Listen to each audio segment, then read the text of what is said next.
In order to successfully engage with business analytics as a process, one of the things you have to do is make sure you prepare your data and you're able to mine your data for insights. So what we want to do now is take a few minutes to talk about data preparation and data mining. Let's talk about data sampling first.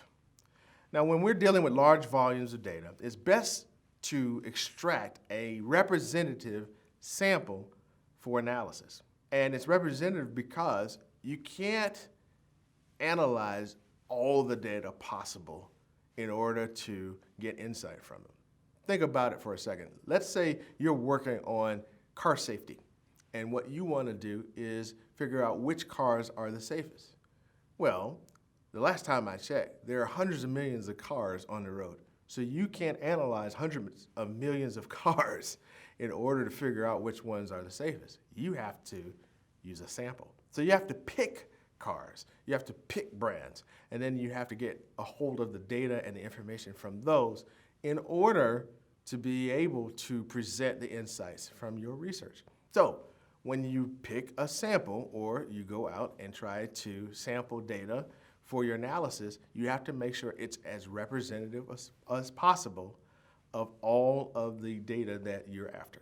Sample data must be large enough to contain significant information, yet small enough to be manipulated quickly. That's the advantage of using a certain size sample of data when you're doing your analysis.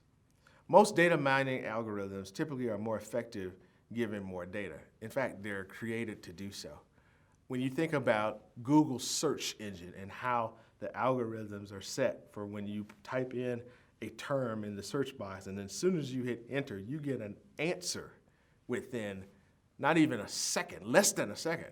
There's some things running behind the scenes as it's going through all the data it collects in order to present those outcomes to you or those results to you.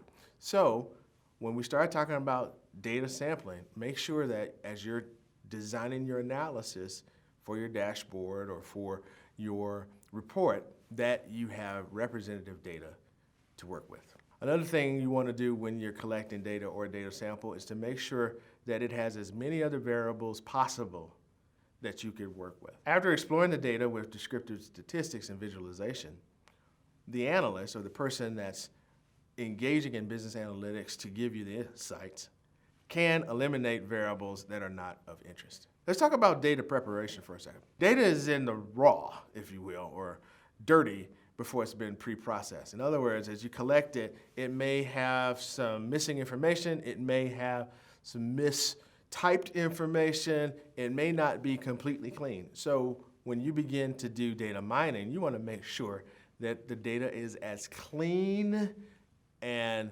complete and accurate as possible. Data preparation makes heavy use of descriptive statistics and data visualization methods in order to make sure that you have all possible data that you can use in order to complete your analysis.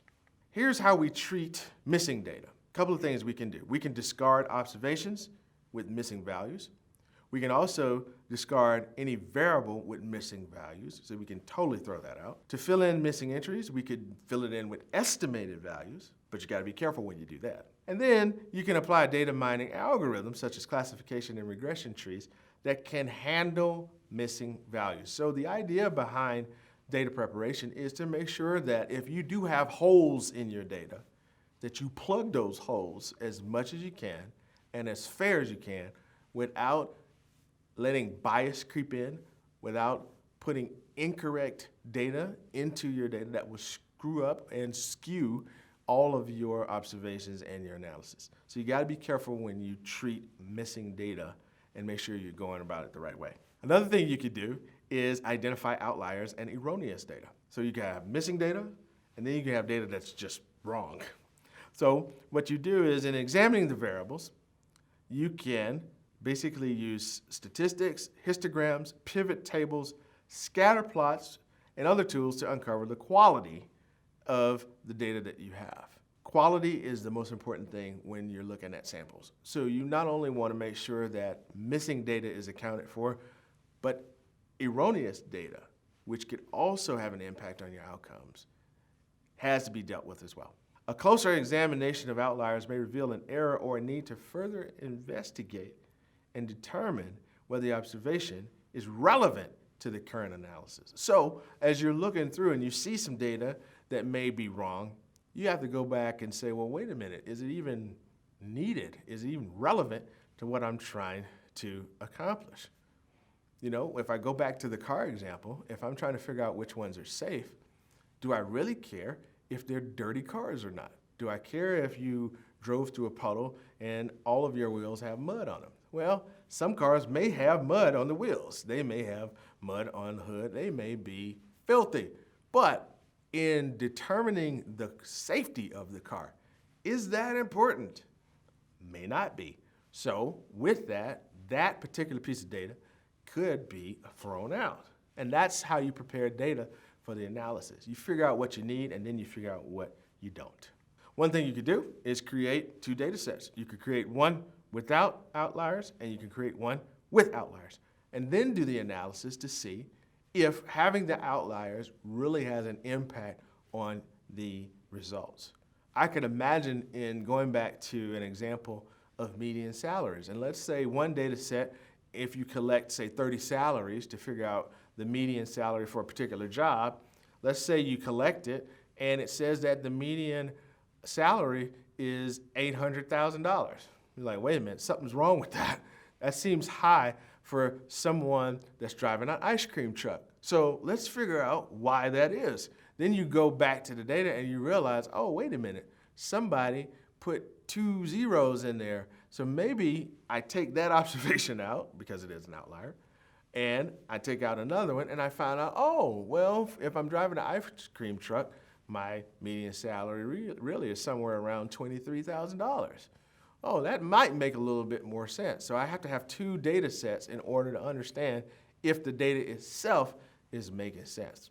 So that's one way to get at it. Create two data sets and then do your analysis and see if those outliers make a difference.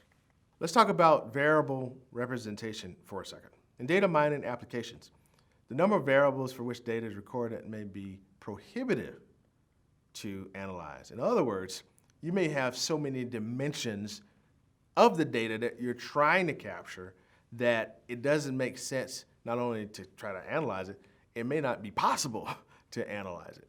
If you think about an airplane and you think about all of the parts that go into an airplane, from the screws to the wings to the wheels to the systems to the software, maybe if you're analyzing the performance of an airplane, it may not make sense to analyze every screw, every piece of the frame, every piece of the construction that went into the airplane in order to figure out if it's a good airplane or not.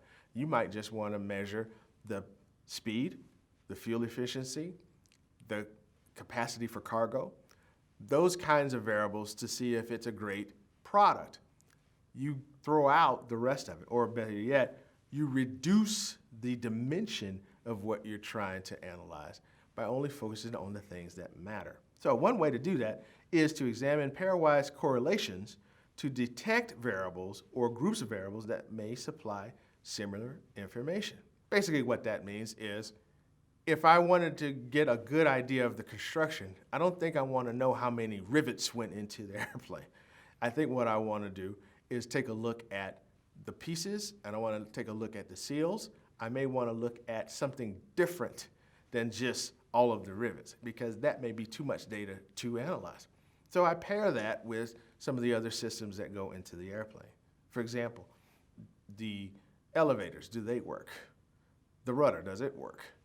You know, the landing gear, does it work? All of those use rivets and screws and metal, but I'm not measuring all of those pieces in order to understand its performance. Such variables can be aggregated or removed to allow more model development, which is something that you want to take a look at.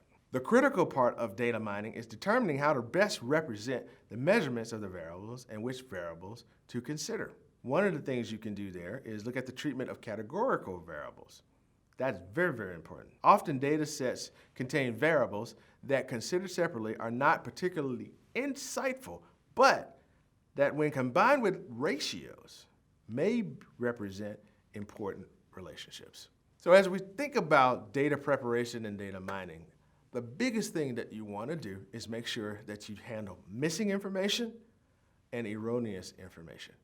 And once you get rid of those, or at least handle those or address those, then you want to deal with the scope of the variables that you're now going to analyze and make sure that you're analyzing the right things that can give you the right insights.